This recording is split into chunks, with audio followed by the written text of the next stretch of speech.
Assalamualaikum warahmatullahi wabarakatuh. Selamat pagi, semoga kita dalam keadaan sehat walafiat. Amin, amin ya rabbal alamin. Di sini saya akan menjawab pertanyaan dari soal ulangan akhir semester mata kuliah Bahasa Indonesia. Sebelumnya, perkenalkan, nama saya Anissa Tripunamasari dari kelas manajemen 2C dengan nomor induk mahasiswa 2021111114. Langsung saja, soal nomor 1, jelaskan pola bentuk gabungan terikat. Tulislah kembali bentuk gabungan terikat berikut ini.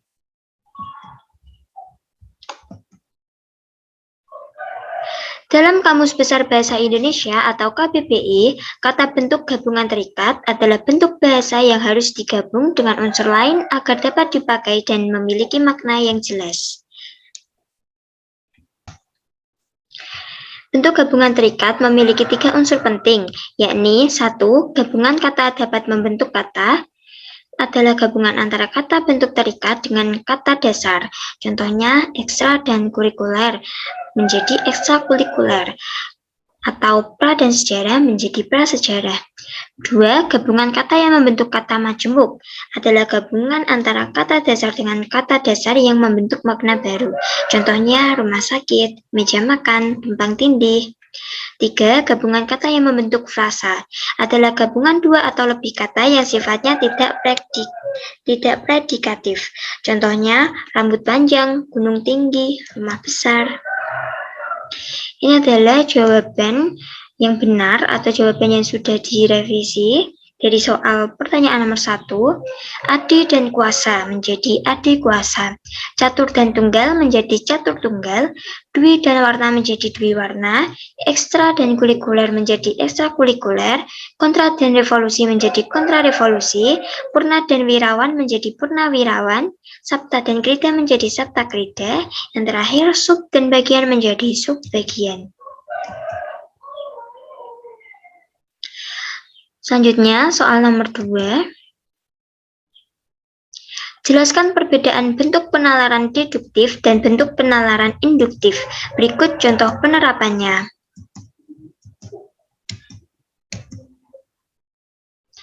Perbedaan utama antara penalaran induktif dan deduktif adalah bahwa penalaran induktif berproses dari premis spesifik ke kesimpulan umum, sedangkan penalaran deduktif berproses dari premis umum ke kesimpulan spesifik. Penalaran deduktif adalah proses penalaran untuk menarik kesimpulan berupa prinsip atau sikap yang berlaku khusus berdasarkan atas fakta-fakta yang bersifat umum. Proses penalaran ini disebut deduksi. Kesimpulan deduktif dibentuk dengan cara deduksi, yakni dimulai dari hal-hal umum menuju kepada hal-hal yang khusus atau hal-hal yang lebih rendah. Proses pembentukan kesimpulan deduktif tersebut dapat dimulai dari suatu dalil atau hukum menuju kepada hal-hal yang konkret.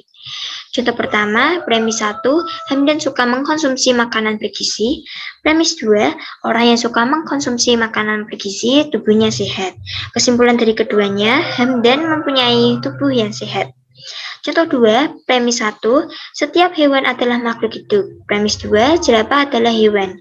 Kesimpulan dari keduanya adalah jerapah adalah makhluk hidup.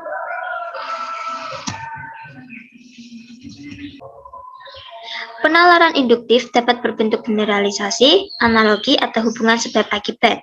Generalisasi adalah proses berpikir berdasarkan hasil pengamatan atas sejumlah gejala dan fakta dengan sifat-sifat tertentu mengenai semua atau sebagian dari gejala serupa itu. Analogi merupakan cara menarik kesimpulan berdasarkan hasil pengamatan terhadap sejumlah gejala khusus yang bersamaan. Hubungan sebab akibat ialah hubungan yang ketergantungan antara gejala-gejala yang mengikuti pola sebab akibat, akibat sebab, dan akibat akibat. Contoh pertama, premis 1, hewan membutuhkan makanan. Premis 2, tumbuhan membutuhkan makanan. Premis 3, manusia membutuhkan makanan. Kesimpulan dari ketiganya, setiap makhluk hidup membutuhkan makanan. Contoh yang kedua, premis 1, sapi mempunyai mata. Premis 2, perkutut mempunyai mata. Premis 3, ular mempunyai mata. Kesimpulan dari ketiganya adalah setiap hewan mempunyai mata. Selanjutnya, soal nomor 3, jelaskan dan beri contoh transkripsi dan transliterasi. Berikan contoh penerapannya. 1. Transkripsi. Transkripsi merupakan penyalinan huruf yang disesuaikan dengan lafal atau disebut juga alih bunyi.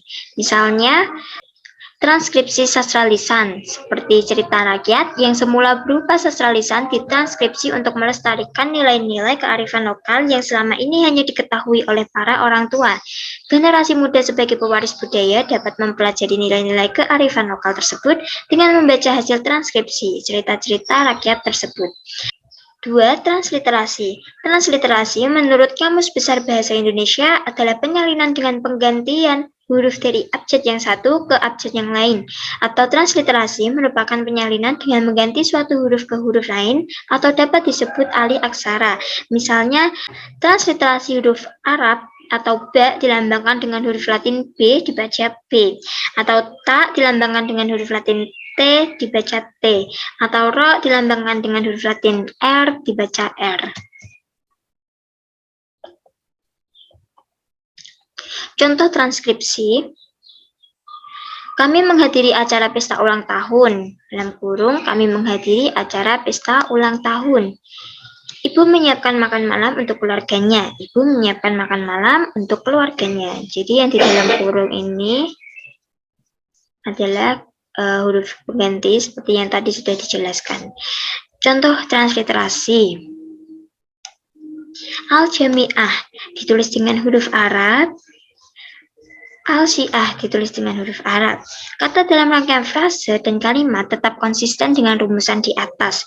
Kata dalam rangkaian frase dan kalimat ditulis kata per kata. Seperti Syekh al-Islam ditulis dengan huruf Arab seperti pada di gambar. Selanjutnya, soal nomor 4. Jelaskan penomoran bagian karangan berikut ini. Perbaikilah jika menurut Anda masih ada penulisan yang salah.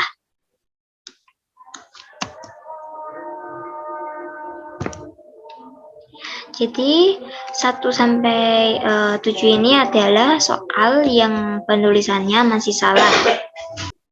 Ada program usaha, ada penerimaan warga belajar, ada pemilihan ketua kerja usaha. Ini adalah penulisan yang sudah direvisi atau yang sudah benar, seperti A titik program usaha titik 1 titik tahap persiapan program titik 1.1 penerimaan warga belajar 1.2 titik pemilihan penyelenggara titik 1.3 titik pemilihan ketua kerja usaha titik 1.3 titik 1 titik musyawarah titik 1.3 titik 2 titik ditunjuk. Selanjutnya soal nomor 5. Jelaskan cara penulisan gelar akademik yang benar, kemudian jawab soal berikut ini. Jika masih salah penulisannya, segera diperbaiki. Pada gelar akademik ditulis dengan tanda titik sebagai antar huruf pada singkatan gelar yang dimaksud. Lalu penulisan gelar ditulis di belakang nama seseorang. Antara nama orang dan gelar yang disandangnya ditambahkan tanda koma. Ini penulisan yang benar atau yang sudah direvisi dari soal nomor 5 tadi yang salah. Seperti A, Bayu Maharani SS menjadi Bayu Maharani, spasi S besar titik S besar titik.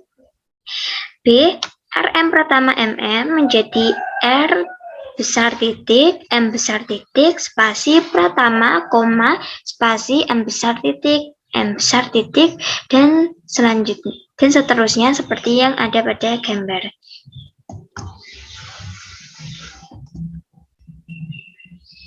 Kemudian soal nomor 6, jelaskan penggunaan tanda baca elipsis, tanda siku, tanda kurung. Berikut contoh penggunaan tanda tersebut dalam kalimat.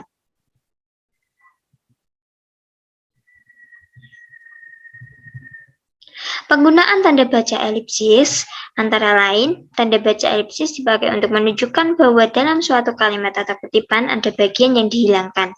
Misalnya, penyebab kegagalan titik-titik akan diteliti lebih lanjut. Dalam Undang-Undang Dasar 1945 disebutkan bahwa bahasa negara ialah titik-titik, koma, lain bubuk lain ikannya. Catatan, 1. Tanda elipsis itu didahului dan diikuti dengan spasi. 2. Tanda elipsis pada akhir kalimat diikuti oleh tanda titik atau jumlah titik 4 buah.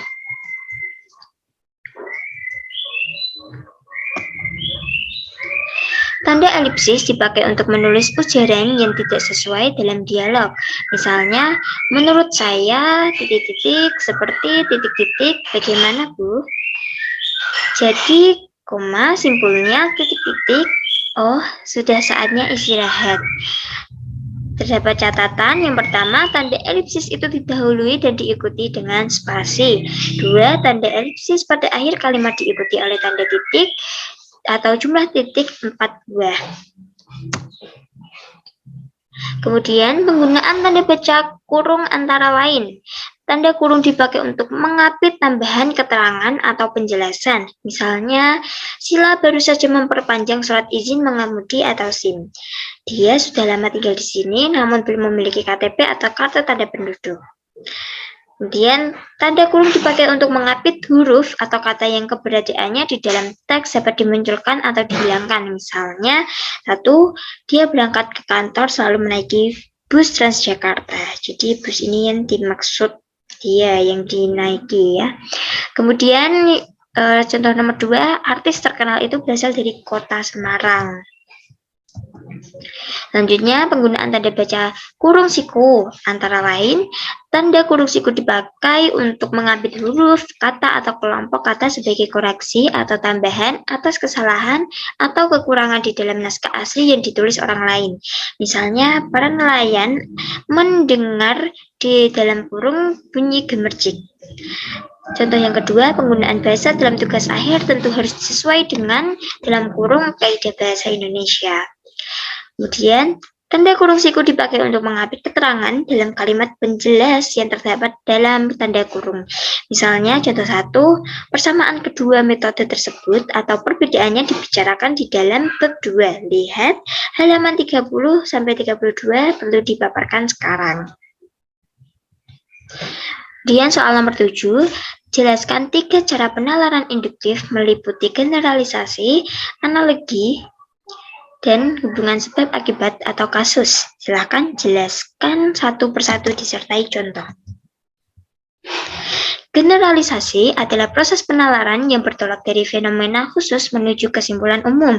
Generalisasi merupakan pernyataan yang berlaku umum untuk semua atau sebagian besar gejala yang diamati. Contoh, 1. Buah mangga berwarna hijau dan rasanya manis. 2. Buah jambu biji berwarna hijau dan rasanya manis. Dari sejumlah fakta atau gejala khusus yang diamati, kemudian ditarik kesimpulan umum tentang sebagian atau seluruh gejala yang diamati itu. Analogi adalah metode menalar dengan membandingkan dua hal yang mempunyai sifat yang sama. Kita dapat menarik kesimpulan jika terdapat persamaan dalam berbagai bidang. Dengan kata lain, penalaran analogi dapat diartikan sebagai proses penyimpulan berdasarkan fakta atau kesamaan atau proses membandingkan dari dua peristiwa atau hal yang berlainan berdasarkan kesamaannya. Kemudian ditariklah kesimpulan dari persamaannya tersebut. Contoh, 1. Klub Persija Jakarta mampu masuk babak final karena berlatih setiap hari. 2. Maka klub Persib Bandung akan masuk babak final jika berlatih setiap hari. Kemudian, hubungan sebab akibat atau kausal adalah proses penalaran yang diperoleh dari gejala-gejala yang saling berhubungan. Hubungan kausal atau kausalitas merupakan prinsip sebab akibat. Contoh yang pertama, penerbangan liar di hutan mengakibatkan tanah longsor. Contoh yang kedua, jika dipanaskan, tembaga memuai. Jika dipanaskan, emas memuai. Selanjutnya, soal nomor 8. Jelaskan yang dimaksud dengan silogisme. Berikan contoh silogisme. Silogisme merupakan cara menarik kesimpulan secara deduktif, yakni dari premis-premis umum, mayor, dan khusus minor. Silogisme juga disebut sebagai penyimpulan tidak langsung karena konklusi diambil dari dua permasalahan yang dihubungkan dengan cara tertentu. Premis umum atau PU menyatakan jika seluruh anggota golongan tertentu atau semua A mempunyai sifat ataupun hal tertentu. B. Premis khusus PK menyatakan jika sesuatu ataupun seseorang atau C merupakan suatu anggota golongan tertentu itu A. Untuk lebih memahaminya, berikut beberapa contoh-contoh, semoga dapat lebih mudah paham. PU, semua anak kelas 12 suka pelajaran akuntansi. PK, Pina, anak kelas 12. K, Pina, suka pelajaran akuntansi. PU, semua anak-anak suka makan buah. PK, Nisa adalah anak-anak. Dan K-nya adalah Nisa suka makan buah. Untuk menginfokan, yang di dalam kotak ini adalah tanda slow. Soal nomor 9. Apa yang dimaksud dengan konjungsi? Sebutkan jenis konjungsi dan berikan contoh penerapan konjungsi. Menurut Kamus Besar Bahasa Indonesia atau KBBI, konjungsi diartikan sebagai kata atau ungkapan menghubung antar kata, antar frasa, antar klausa, dan antar kalimat. Sementara menurut buku Tata Bahasa Baku Bahasa Indonesia, karya Mulyono dan kawan-kawan, konjungsi adalah kata tugas yang menghubungkan dua satuan bahasa yang sederajat, yaitu kata dengan kata, frasa dengan frasa, atau klausa dengan klausa. Jenis-jenis konjungsi. 1. Konjungsi aditif. Konjungsi aditif yaitu kata hubung yang berfungsi untuk menggabungkan dua kata, frasa, klausa, atau kalimat dalam kedudukan yang sederajat. Contoh penggunaan konjungsi aditif dalam kalimat adalah Rara dan Disa sedang menelusuri taman untuk mencari kucing peliharaan mereka. 2. Konjungsi pertentangan. Konjungsi pertentangan yaitu kata hubung yang berfungsi menghubungkan dua bagian kalimat yang sederajat dengan mempertentangkan kedua bagian tersebut. Contoh penggunaan konjungsi pertentangan dalam kalimat yaitu sebagai berikut. Rara dan Disa sedang mencari kucing peliharaan mereka di taman, sedangkan ibu membantu mencari di belakang rumah. Pertentangan terlihat dari perbedaan tempat mencari kucing peliharaan. Jadi, pertentangan dari keduanya dapat dilihat dari perbedaan tempat mencari kucing peliharaan. Kemudian 3. Konjungsi disjungtif yaitu kata hubung yang berfungsi menghubungkan dua unsur yang sederajat dengan memilih salah satu dari dua hal atau lebih. Contoh penggunaan konjungsi disjungtif dalam kalimat yaitu sebagai berikut. Saat Rara dan Disa berhasil menemukan kucing peliharaan, mereka bingung menentukan harus menggendong atau menuntunnya ke rumah. 4. Konjungsi waktu.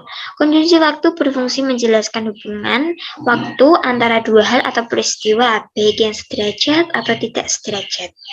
Contoh penggunaan konjungsi waktu dalam kalimat yaitu sebagai berikut. Rara dan Disa memberikan kucing mereka makan setelah berhasil menggendong kucing pulang ke rumah. 5. Konjungsi final. Konjungsi final berfungsi menjelaskan maksud dan tujuan suatu peristiwa atau tindakan. Contoh penggunaan konjungsi final dalam kalimat yaitu sebagai berikut. Rara dan Disa juga memberikan kucing peliharaan mereka minum agar kucing itu tidak kehausan.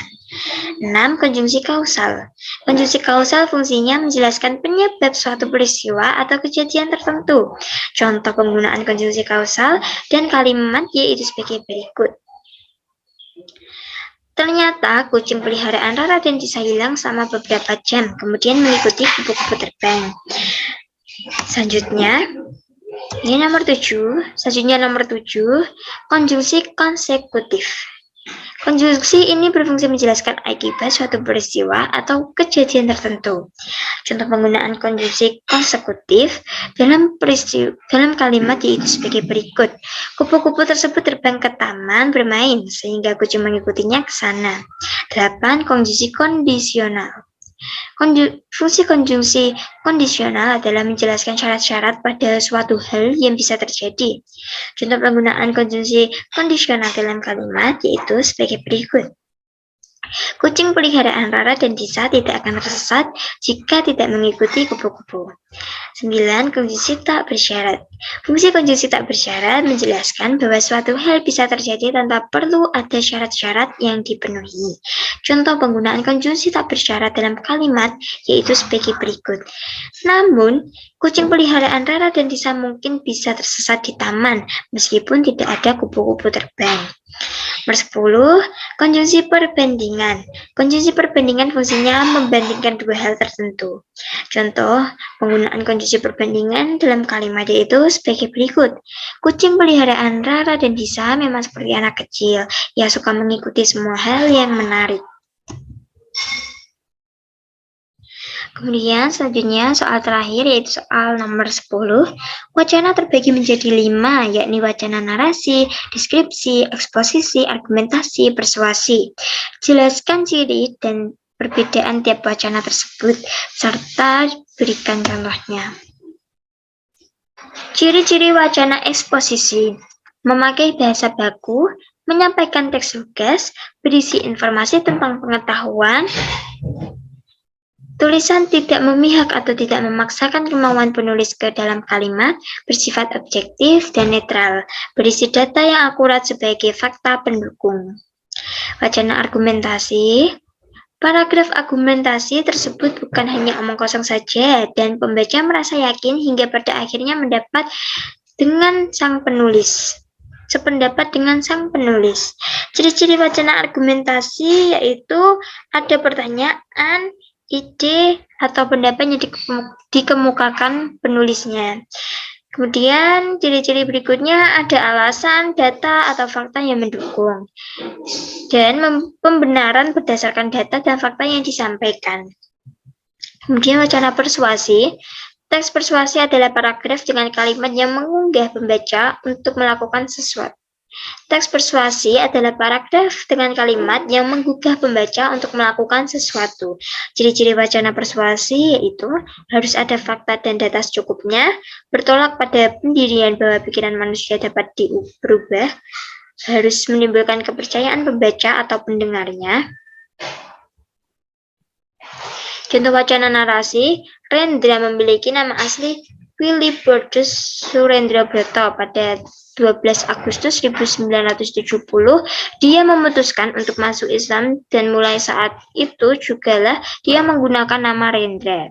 Rendra mengawali karirnya dalam bidang seni lewat drama yang bertajuk Dataran Lembah Neraka dan juga dimuat di majalah drama nomor 1 Februari 1953.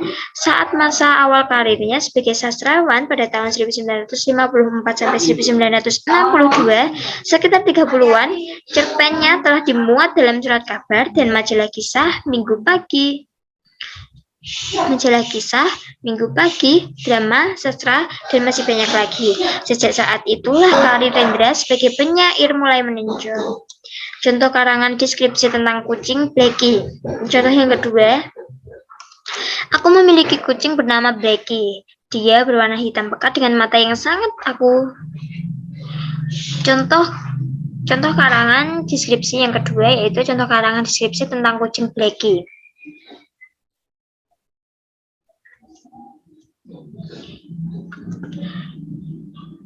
Tadi merupakan contoh wacana narasi, dan kemudian contoh berikutnya contoh dari karangan deskripsi yaitu contoh karangan deskripsi tentang kucing atau Blackie. Aku memiliki kucing bernama Blackie. Dia berwarna hitam pekat dengan mata yang sangat putih, mempunyai ekor panjang dan bulu halus. Blackie sangat mudah bermain bola dan gemar memakan ikan dan nasi. Blackie selalu menjaga kebersihan dengan pipis di tempat yang sudah disediakan. Itulah Blackie, kucing kesayanganku. Jadi untuk deskripsinya itu mendeskripsikan kucing. Di sini mendeskripsikan kucing atau menceritakan tentang kucing tersebut itu bagaimana, seperti apa, seperti itu. Dan selanjutnya, contoh paragraf eksposisi singkat tentang bahasa. Perkembangan bahasa Indonesia telah mengalami perubahan ejaan yang menggunakan huruf Latin. Perubahan ini disesuaikan dengan perkembangan bahasa Indonesia dan masyarakat yang menggunakannya. Pada zaman pemerintahan Hindia Belanda, ejaan resmi bahasa Melayu diubah menggunakan huruf Latin. Lalu pada tahun 1947, selesai kemerdekaan, berlaku ejaan baru untuk bahasa Indonesia. Jadi ini adalah contoh paragraf eksposisi singkat yang bercerita tentang bahasa. Kemudian contoh berikutnya ada contoh paragraf argumentasi sebab akibat. Masa pandemi COVID-19 yang tidak kunjung usai hadirkan banyak persoalan baru. Sebelumnya, pada awal peristiwa, banyak pekerja yang dirumahkan.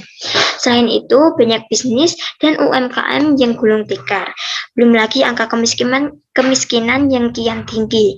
Oleh karena itu, banyak orang yang ingin masa pandemik ini segera berakhir. Contoh paragraf persuasi. Penggunaan pupuk kimia memang dapat mempercepat pertumbuhan tanaman. Penggunaan pupuk kimia juga dapat memberikan keuntungan yang melimpah bagi petani dari hasil panen.